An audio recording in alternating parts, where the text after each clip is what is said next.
தாவேக அலுவலகத்தில் செய்தி சேகரிக்க சென்ற செய்தியாளரை மிரட்டும் தோணியில் பேசிய தாவேக நிர்வாகிகள் செய்தி சேகரிக்க விடாமல் தடுத்து நிறுத்தி வாக்குவாதத்தில் ஈடுபட்டதாக குற்றச்சாட்டு எழுந்துள்ளது. கூடுதல் தகவல்களை செய்தியாளர் குமாரிடம் கேட்கலாம். வணக்கம் குமார், முழு விவரங்களை சொல்லுங்க. வணக்கம் ஆனந்தி.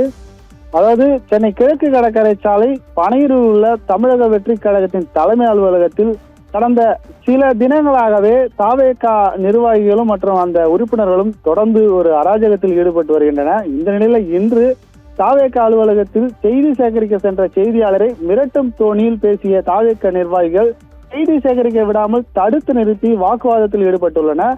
அதாவது சென்னை கிழக்கு கடற்கரை சாலை பனையூரில் உள்ள தாவேகா தலைமை அலுவலகத்தில் வரும் 2026ஆம் ஆண்டு நடைபெற உள்ள சட்டமன்ற தேர்தலில் போட்டியிட விருப்பம் உள்ளவர்கள் விருப்ப மனு வழங்க நிகழ்ச்சி இன்று நடைபெற்றது.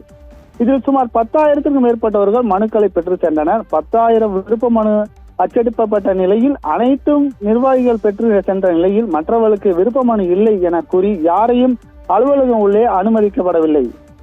இதனால் நிர்வாகிகள் ஆவேசத்துடன் உள்ளே செல்ல முயன்ற போது விஜயின் பாதுகாவலர்கள் நிர்வாகிகளை தடுத்து நிறுத்தி வாக்குவாதத்தில் ஈடுபட்டதை அங்கிருந்த ஒரு செய்தியாளர் வீடியோ எடுத்த போது செய்தியாளரை மிரட்டும் வகையில் பேசி செய்தி சேர்க்கவே தடுத்துள்ளனர்.